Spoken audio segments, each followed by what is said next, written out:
Church, I want to challenge you today about the pain that you face. Because the truth is, every single one of us face pain in community. Each one of us have gone through difficulties in relationships. Each one of us has faced physical pain, emotional pain, spiritual pain. There's something called a broken spirit. Anybody in this place never faced pain? I want to talk to you about how to face pain, how to go through it. Every single one of us has not only faced pain, each one of us in this place have probably caused pain in someone else's life. Now, I'm not going to ask for a show of hands because it's too painful to look back of it. There's times in my life where pain has just about crippled me. Pain crippled me from being who God had called me to be. Pain crippled me in my calling. Pain cripples you in your marriages. And it's an ongoing thing about dealing with the pain that you face. Some of you are in pain right now in a marriage relationship, and you need a real healing from God. Some of you are in pain in your physical bodies, and we need to discover the root of that pain so that we can deal with it. We're going to talk. That song was awesome. But I believe you're my healer. It says, I will trust in you. That's going to be my first point to helping to deal with pain. You got to learn to trust God. And God can do it, and God will do it. So for some of us, our lack of being able to deal with pain, it's caused great friction in our lives. It's caused you to stumble. It's caused you to have a spirit of defeat. It's caused you to give up. It's caused much tension in your home. Some of you have had pain with children. Some of you have had pain, as I said, with your spouses. Some of you have had financial pain. Financial pain's not fun. It's a tough thing to go through it. And we all go through it. We just sometimes go through it differently. Some people, there's different ways that we respond to pain. Did anybody ever like to ignore their pain? Just hoping someday it's going to go away. I'll just ignore the pain. Well, let me tell you, if you don't deal with your pain, it's going to cause greater pain, greater weaknesses. I remember times, not at this church, but my church before, I was just in so much emotional pain. I had a lot of soulish type pain in my life that I hadn't dealt with. It got to the point where I didn't even feel that I was called to minister anymore. I wanted to give up, and I just wanted to do something that would make me comfortable. But there's nothing that you can do that's going to make you comfortable. If you got that pain in you, it's in you. You're going to have to deal with the root causes of that pain. Some people take a pill. I can't believe, and as I was doing studying and research to find out different things, there's an epidemic of people taking way too much medicine nowadays. Because they just feel, if I just take another pill, if I just do another this, another that, I'm going to feel better. And this is where we get to the place where we have substance abuse as well. I'm going to drink my pain away. Just another beer and I'm going to feel great. So we drink our pain away. We put on the football game. We watch other people hurt each other and we're like, yeah, that's better.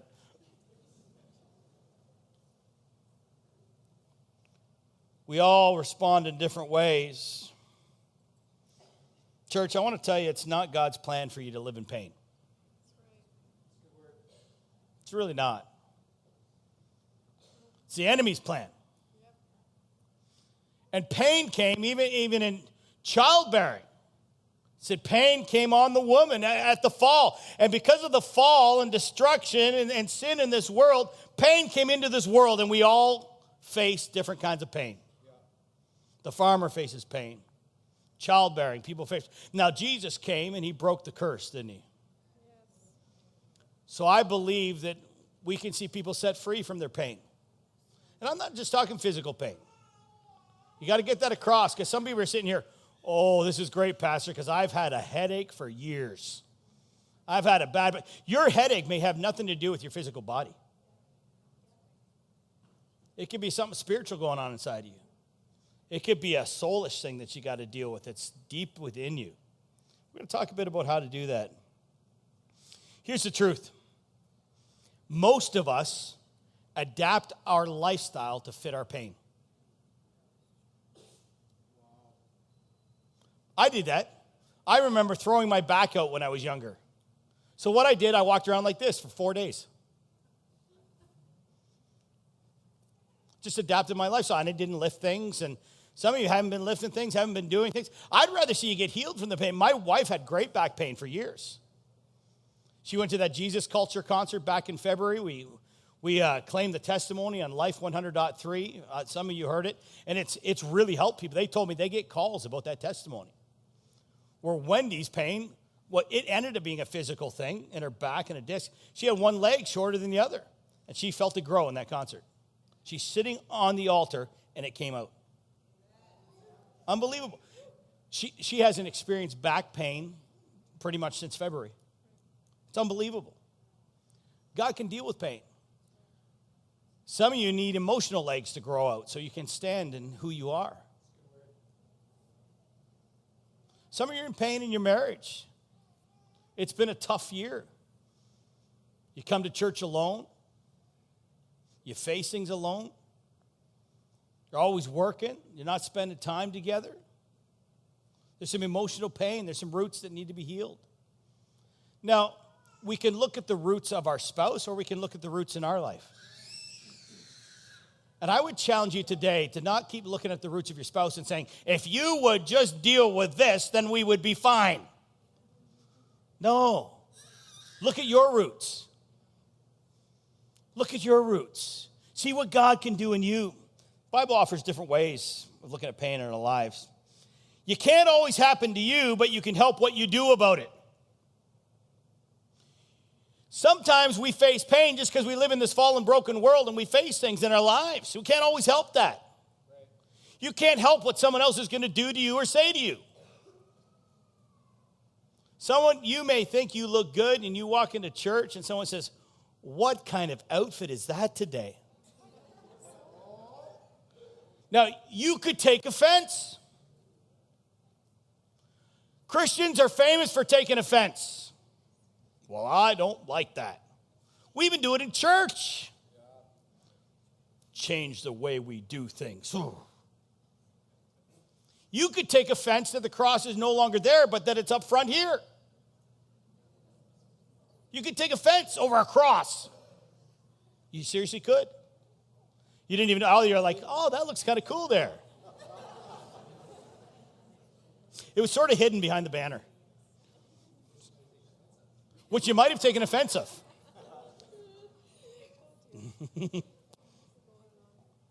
You have the ability to walk with self-control.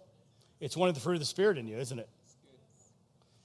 So physical pain, mental pain, emotional pain, financial pain. I wanted to start off today with a few quotes that I wrote this week, looking at pain. You're doing a lot of study, and you see, and I'm telling you, I could probably preach for 3 hours on this. So get ready, buckle up. This is a great teaching. Craig's like, oh, don't do it, Pastor. Here's my first quote. You can leave here defeated in your pain, or you can use pain to motivate you. Pain doesn't have to bring defeat. It can bring motivation. All of us remember the story of the prodigal son. But when he had spent all, there arose a severe famine in the land, and he began to be in want. It even talks about if he could just eat some of the slop that the pigs are eating. He's so hungry, he's in pain. Anybody ever had hunger pains in here? Not many in North America. Some of you are like, if you preach any longer, Pastor, I'll have them. It says, but when he came to himself, he said, how many of my father's hired servants have bread enough and to spare, and I perish with hunger? My father provides, yet I'm in pain. It's a great story about pain. We never look at it as pain. We always look at it as return. But he came to his senses. It motivated him. Pain can motivate you to do something about it. I have health insurance. Anybody have health insurance in here? I know that I can go to the dentist probably a couple times a year and get cleanings and checkups and do all those things, but I don't. I hate the dentist. Sorry, dentists, if they're in this place. I don't like to go to the dentist, but I sure like to go to the dentist when I had my root canal, like that pain. Sometimes we can be motivated to go to the dentist. Mine happened on a Friday night, so the dentist was closed for 2 days. I got to get to the dentist. Let me go to the dentist, please. Codeine, pills, something. Deal with the pain. Pain can motivate us. Prodigal son came to his senses. Here's my next one. You can use pain to mislead you or guide you. So not only does it motivate you, it can guide you. Scripture says, it is good for me that I have been afflicted, that I may learn your statutes. The law of your mouth is better to me than thousands of coins of gold and silver. If you endure chastening, God deals with you as with sons. For what son is there whom a father does not chasten? I didn't like getting spanked as a kid. I really didn't. My dad's favorite colors were black and blue. I'm just kidding. Don't tell him I said that. It's like the story of the little boy at the bottom of the stairs, and the dad's just spanking him. He's upset. He's like, whack, whack. And the boy's just crying. The dad says, I'm doing this because I love you, kid. The kid looks at him. He goes, Dad, I can't wait till I get big enough to show you how much I love you.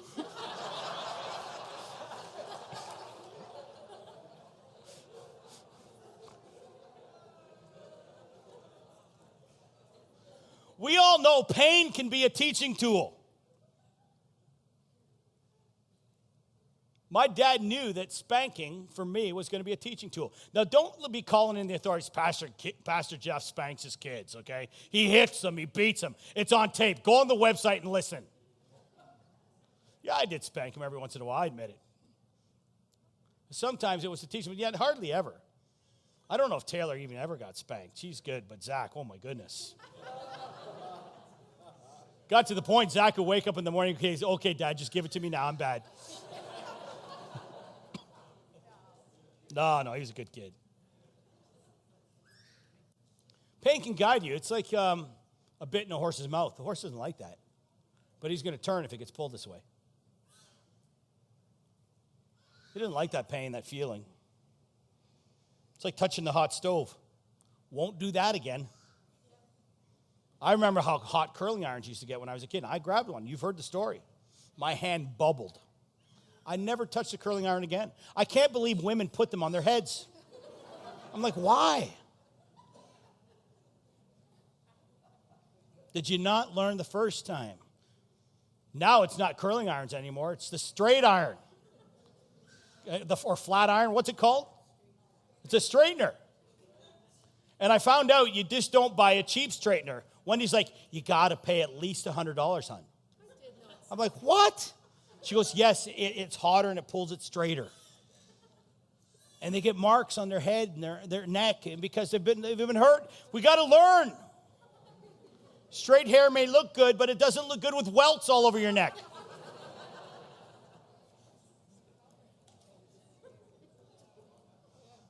Here's another thing with pain, another quote I put. This is from some of the studying and research that I did. Pain can be used to work as a protection and a warning. Anybody ever had a fever? How many of you like getting fevers? Oh, you feel sick. You're in bed. There's so much pain. I was like, oh, let it stop. But it's a warning that there's probably some kind of infection or something going on in your body that you're going to have to fight through. Sometimes pain is a warning for us. It's a warning to a child that I'm not going to touch that hot stove anymore. I'm not going to touch that thing. Pain, sometimes emotion, you go through a relationship thing where you say something that hurts someone. Or someone says something that hurts you. It's a warning. Don't treat people that way. When you take offense with someone and they don't talk to you for 3 months and you go through emotional pain. Your wife puts on those new pair of jeans and you say, honey, those look really tight on you. Whack! It's a warning.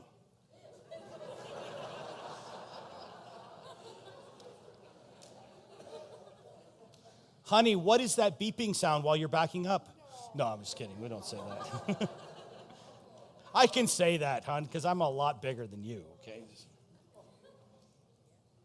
I was actually reading about giving dogs aspirin. Have you heard about this? Dogs are in pain. They say you can't give a dog aspirin. I wanted to go out and try it with some neighbor's dog and see what. Some people have done this when dogs are in pain, but the problem with doing it is the dog continues to do the same motions and actions and doesn't realize that he's in pain. Makes him forget about it, and they hurt themselves more. I think sometimes when we just try to dose ourselves with pills or the alcohol or the drugs or whatever it is, we hurt ourselves more. Now, I'm not saying you can never take Tylenol or different things like that. I take Tylenol when I get a hair. Now, my grandpa didn't. He just didn't. He said, I'm going to believe. He walked with a different level of faith. It was just incredible. I'm not saying doctors are bad. Sometimes it's good. Pray first, but go to the doctor if you need help. Go see the doctor. God put doctor in your life for a reason sometimes. It's all right.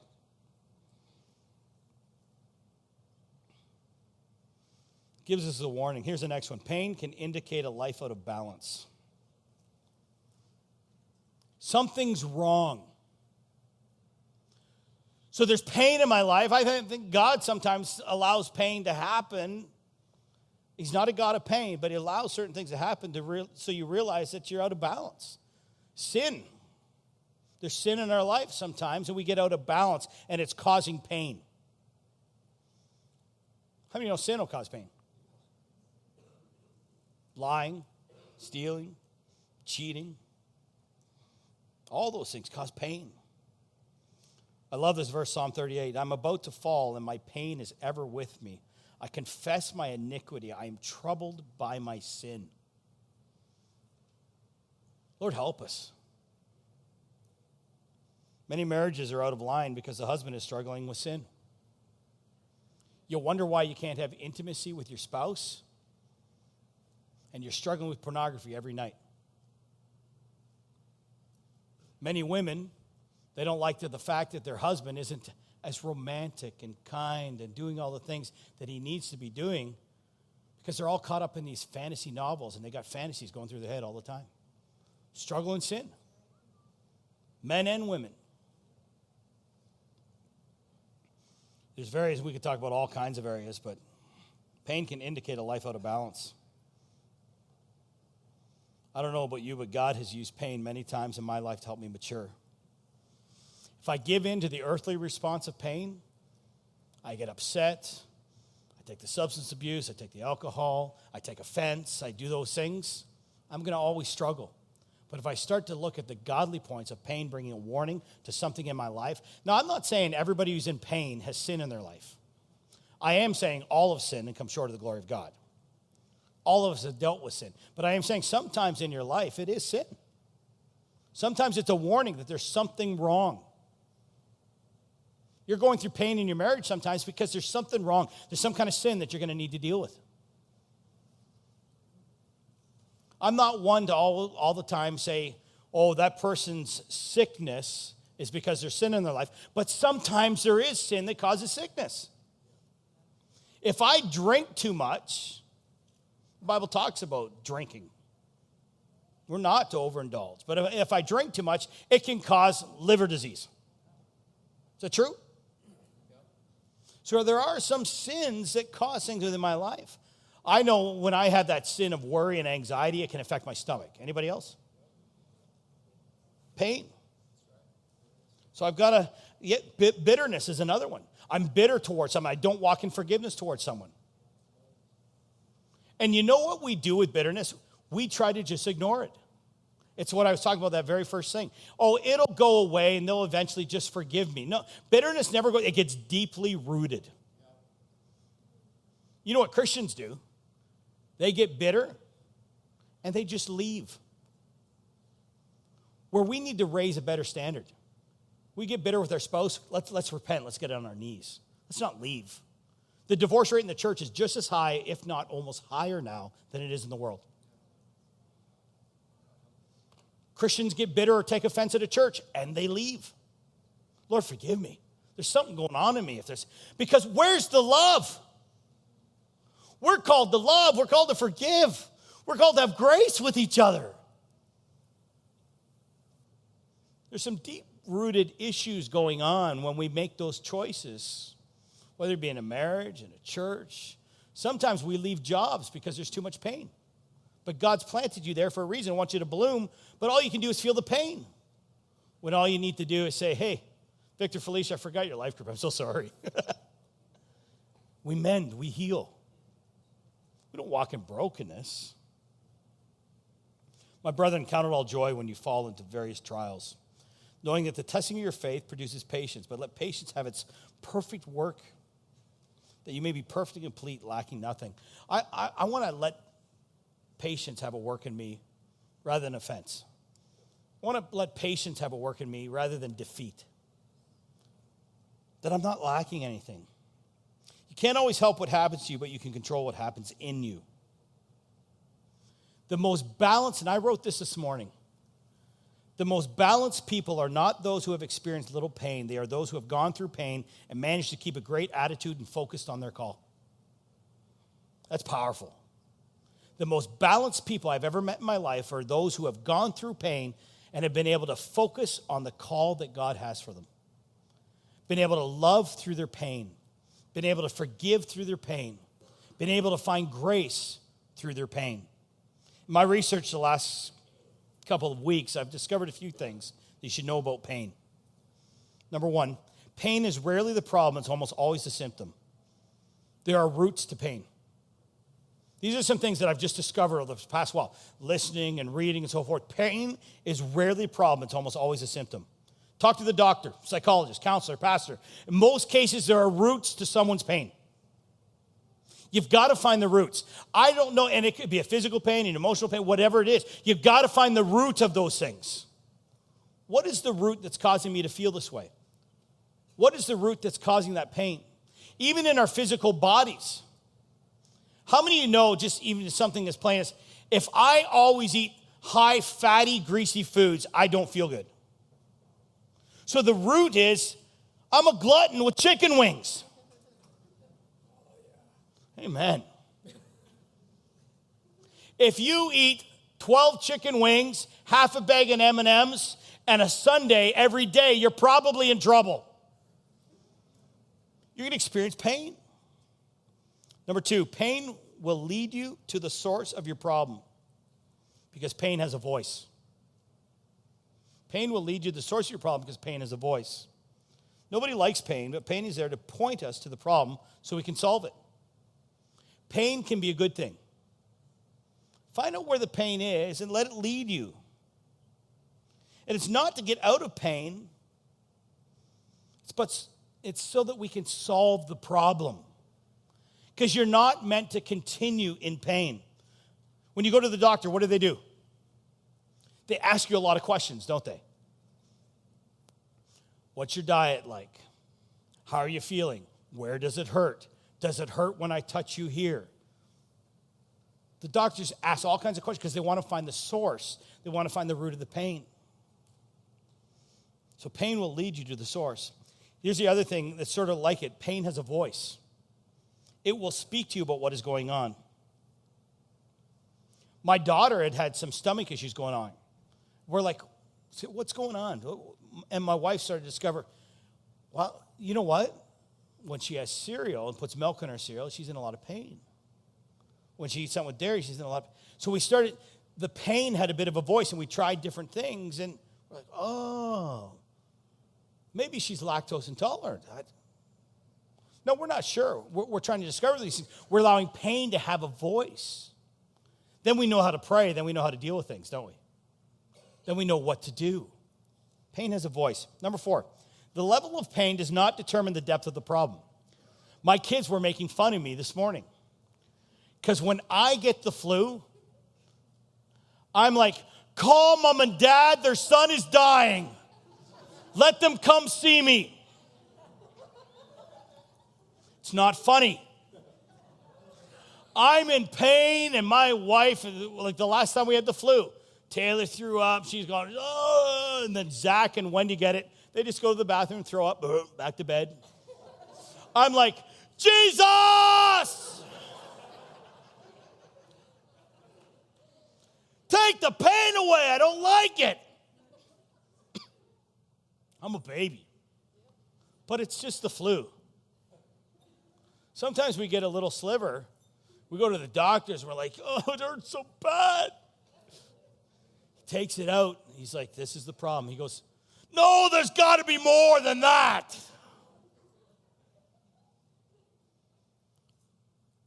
Sometimes the things in our marriage that we think is causing such big pain is just little things. Sometimes there's a little bit of pain, but you got deep problems because you're so medicated on denial. You're medicated on some kind of drug. You're medicated on something that's not even causing you to feel the pain anymore. And that's where the enemy wants you. He wants you to start to deny the pain. He doesn't want you to feel the pain anymore because you're just miserable to live with and your spouse is ignoring you now. You've caused so much pain in that marriage. And the next step is the spouse says, I can't do it anymore. I'm out of here. It's a scary place to be. So the level of pain does not always determine the depth of the problem. Ignoring pain often leads to deeper problems. America, we don't do pain, do we? We don't like pain. Go to the rest of the world, man. They can't get to the hospitals. They can't do things. They're giving birth in their huts. Now, I will say, my wife the last time, she's like, we're going to give birth at home naturally. I'm like, say what? You're going to what? Like the first time she's given birth, we're in the hospital. We're down at Major Mac there, that hospital, York Central Hospital. Zach's trying to come out, and he just can't come out. My wife is so small, and the pelvic area is small, and they can't get, and we're just like, oh, like a lot of pain. I'm there, and the doctor looks at me, and she says, sir, I think you should sit down on the floor. I said, no, I'm okay. I'm not asking, sir. Yes, ma'am. I don't like pain. I don't like seeing it.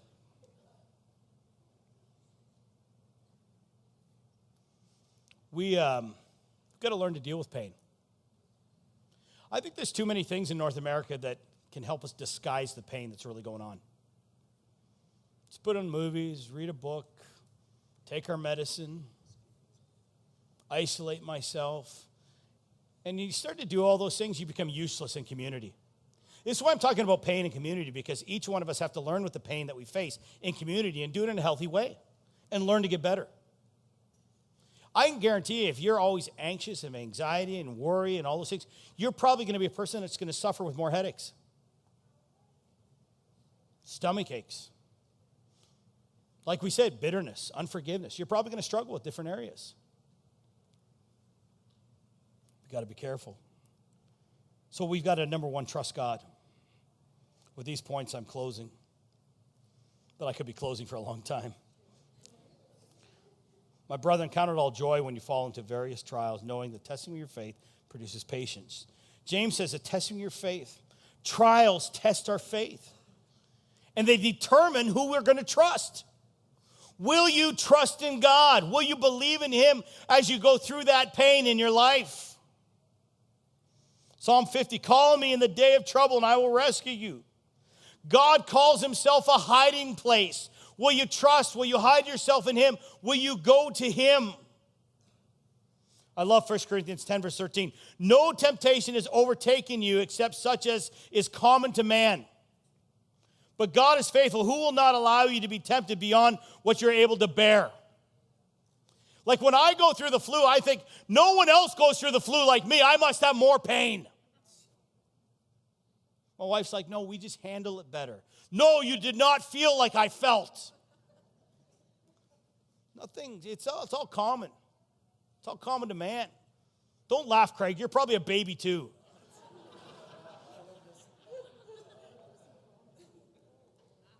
I don't miss anything. He's like, I don't miss nothing. I don't miss anything. I just complain while I do it. Oh, I'm in so much pain. With temptation, with going through things, He'll always provide a way of escape. I love the comma. The comma says, so you can endure. Sometimes we have to endure things. We're going to have to accept the fact that we have to endure. There's some pain that you're going to endure for a season. I don't think you're meant to live in pain for the rest of your life. But sometimes you're going to have to endure it. You got to walk through it. like I said, there's some things you can do nothing about. We live in a fallen, broken world with broken people. We live with other Christians that are still working on their stuff. Put your hand up and turn and look at your neighbors. Who's working on stuff right now? Most of us. The rest of them, watch out because they're in denial.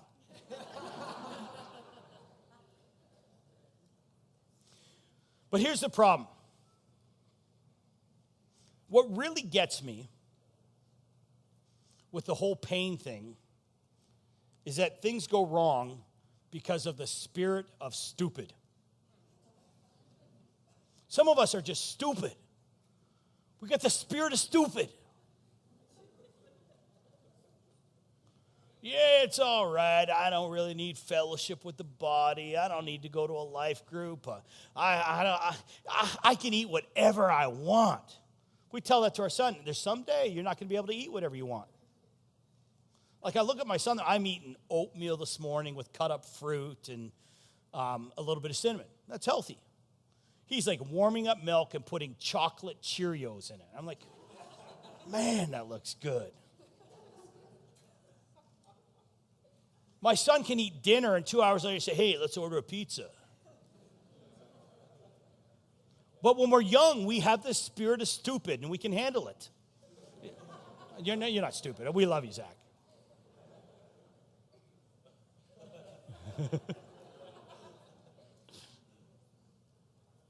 Sometimes we're going through things because we just made bad decisions. Got to make better decisions. Trials test my faith, and the first tool is I have to trust God. I was listening to one pastor. I went over to Craig's office. And the pastor said this. It was so funny. He's like, this 23rd Psalm says, yea, though I walk through the valley of the shadow of death. He's like, who says yea for walking through the valley of the shadow of death? It's just sort of a great, yea, though I walk, I will fear no evil, for thou art with me. Thy rod and thy staff, they comfort me. In fact, you even prepare a table for me in the presence of my enemies. And then the pastor said this, and I loved it. Yea, though I walk through the valley of the shadow of death, if there's a shadow, there must be light. Whoo! Jesus is not the light at the end of the tunnel. He's the light in the valley. He's the light in the tunnel. He's right there with you. There's a shadow. You like that? I got goosebumps right now. In your darkest situation, he's right there. Trust him. Trust him. Call me in the day of trouble and I will rescue you. Let me just skip a whole bunch of points here. I want to get to the next one. Number 2. So you got to trust in God. I got a whole sermon I could preach on trusting in God, but that's all right. Discover the source of your pain. Discover the source of your pain. Each one of us are going to have to start looking into things. Do you have anything for the pain? No. Do you have anything for the reason for the pain? There's a difference. Many of us just deal with the symptoms of the pain and try and get rid of them. We've got to look and discover what is causing that pain. And we've got to do something about it. Now, I was looking at Nehemiah, and we could look at it. Nehemiah examined the walls and the brokenness and went back with a report. We've got to sometimes examine ourselves. We've got to take a look at ourselves. And I was listening to another pastor. He talked about talking to your soul. David talked to his soul. Remember, he said, why so downcast, O my soul? Put your hope in God. Some of us have to get to that place where we start to talk to our soul about who we are, what's going on in us. We're actually, Wendy's looking at a ministry, and it could be, this is the reason why she doesn't have her job now. She's looking at a ministry called Sozo that teaches people to talk to their souls, talk about deliverance. And she says, wouldn't it be great to raise up a team of people that taught people how to talk to their soul? And they begin to ask the Lord to reveal things to them, what's going on in this person. Could be a powerful ministry. All the men are thinking, oh, no, women trying to discover what's going on in me. Yes. And you should be too. It wasn't Davidina that discovered and said, why so downcast, oh my soul? It was David. It was a man, warrior, looking at himself. Real warriors look at themselves. Real warriors try to discover who they are and what's going on. We've got to discover the pain. We've got to talk to our soul. People, you included, can talk to your souls and it will tell you where you hurt if you're willing to listen. I really believe it. Now, sometimes you need someone with you. Someone's going to help you get to that place. Because you should be at that place where you live at peace 24/7. You really should be at that place. And then when you get out of line with that peace, you look back and you say, when did I lose my peace today? And you say, oh, it was after I had lunch with Craig, and he was telling me I need to exercise some more. I got angry with him because he's skinny and in good shape. I took offense. He's like, it happens to me all the time. That's why I'm shaving my head short and shaving all my beard off, because I want to look like Craig.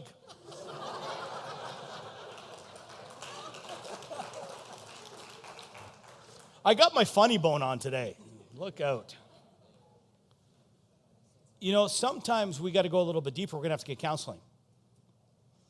I had to get counseling for certain areas in my life, and it was all right. I don't like it. Wendy and I have often talked. I'm like, I can't go for counseling. I'm a pastor. What are you doing? I can't do that.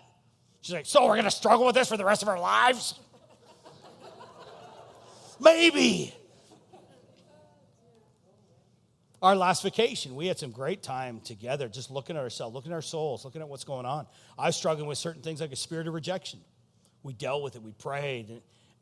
And you grow closer when you deal with things. Now, you can learn to start doing this on your own once you're healthy. But you got to get to that place of being healthy. That's why we need certain ministries and counselors and so forth, so we can get healthy. And it's all right for you to get healthy. It's all right to admit things. Then you get to that place where you can walk in peace. And when you get out of line, I realize, oh, it's just I took offense. Lord, I'm so sorry. Craig, man, I didn't mean to take offense.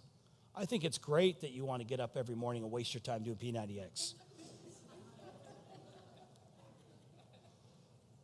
And then he could take offense, and then he'll have a bad day. But no, I get to that place where I make things right.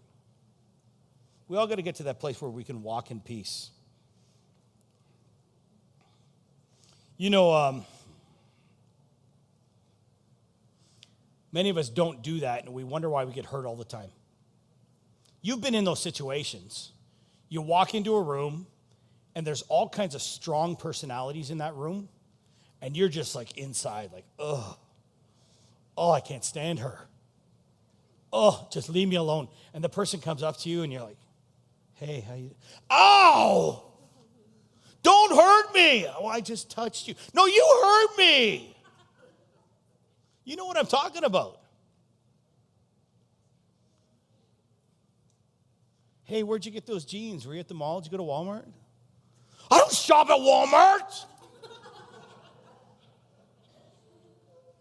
I got these from Laura Petite's at that.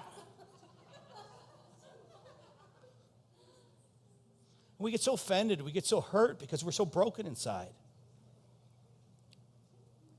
A lot of soulish stuff going on. I just lost my point.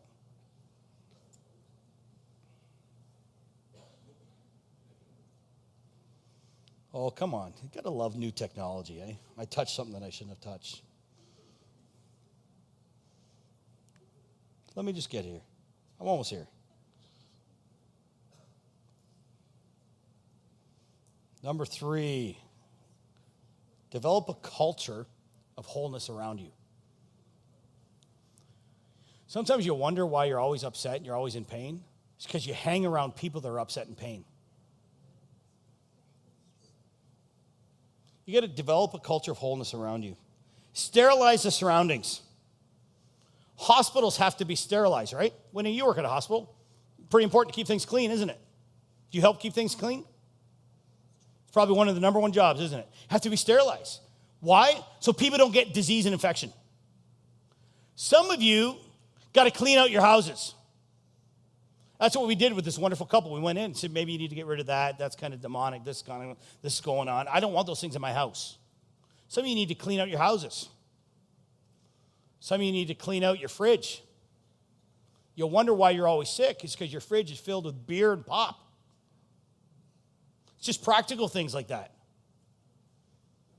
Some of us need to start dealing with the nicotine addiction. I can't breathe. Yeah, you smoke like a chimney. I'm not making fun of smokers. Smokers will go to heaven. They'll just smell like they've been in hell. I'm just kidding. That was a good one, wasn't it? That just came to me. It's all right.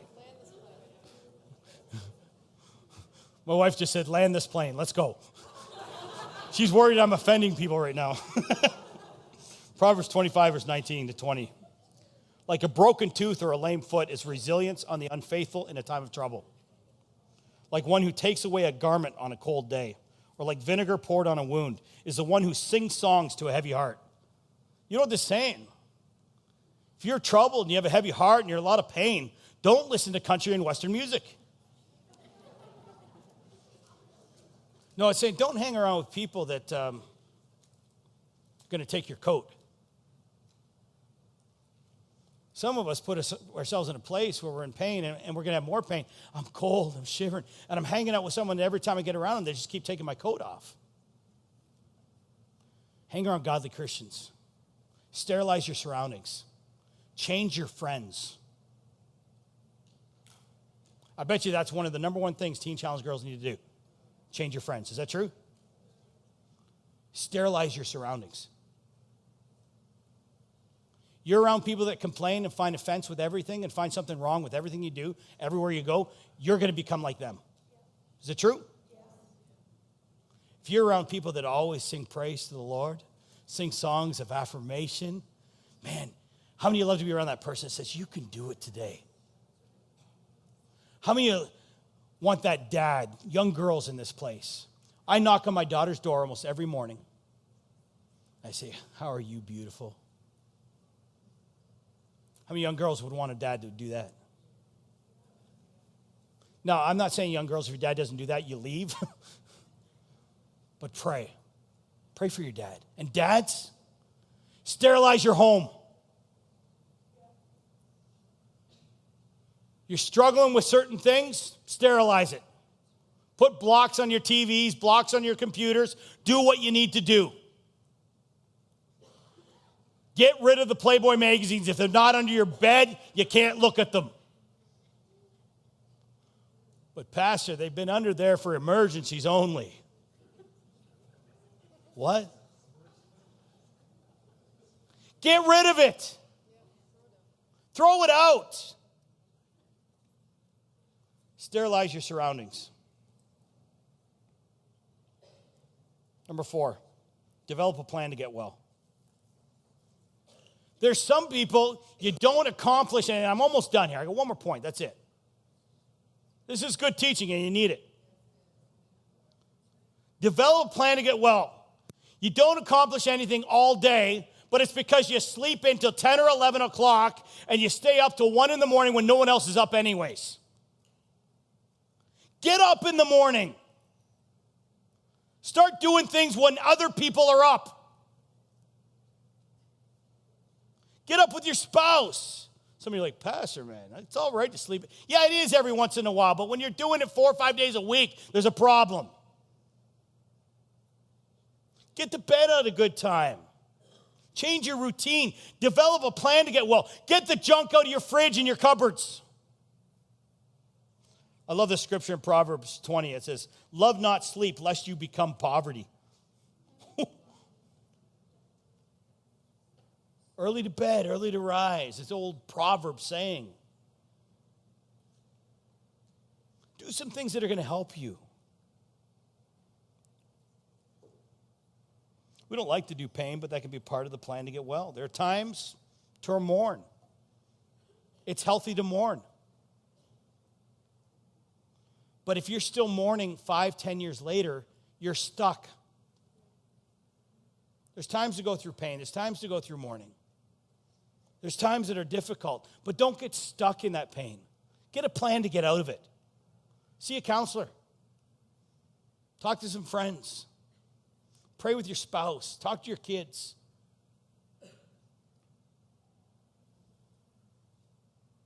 I've seen some kids, and seen it even this past week. They said, Pastor, can you help my family? My parents fight all the time. What's a kid to do? How do they help their parents? What do they do? Mom and dad, your kids see you. You're not hiding anything. They see the pain. Plan to get well. All part of the plan is my last point. So we trust God, we find the source, sterilize the hospital, and we make a plan. We just got to plan, get a grip. Get a grip. Remember Moses? He wasn't going to enter the promised land, and Moses died, and God tells Joshua, Moses is dead. Now you're going to do this. Say what? No, but I'm going to be with you. God says to Joshua, have I not commanded you to be strong and of good courage? Do not be afraid, nor be dismayed, for the Lord your God is with you wherever you go. Be encouraged, get a grip, be strong and courageous. I've given you the ability to do it. You can endure it. You can go through it. Sometimes we as a church just need to stand up and say, I'm going to do it. I'm going to get courageous. I'm going to stand strong for my marriage. I'm going to stand strong for my kids. I'm going to stand strong for my health. I'm going to make a plan. I'm going to do it. I'm going to trust in God. Church, I found with pain, God's already provided the way. We live out of his blessings, or we can live trying to find them. Live out of them. Live in who he's made you. Stand strong, courageous. I've paid a way for you, he says. You can deal with the pain in your life. You can deal with the pain in your marriage, the pain with your emotions, the pain in your health. You can do it. Everyone say, I can do it. And I'll trust in you. I'll trust in you. Let's sing that song in closing. I know that you're my healer. Let's stand up together. Worship team, if you want to come forward. I always throw things last minute. They didn't have this prepared. I apologize, guys. No, I don't. Deal with the pain and lead it.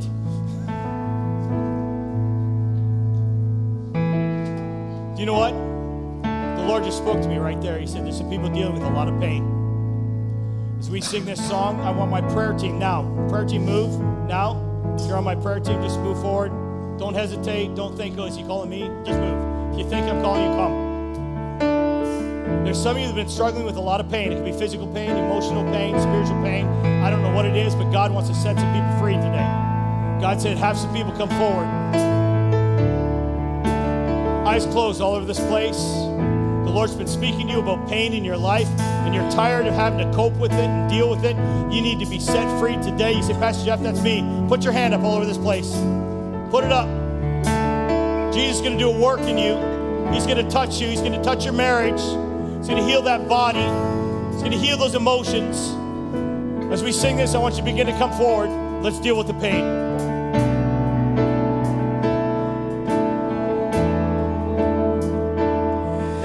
You hold my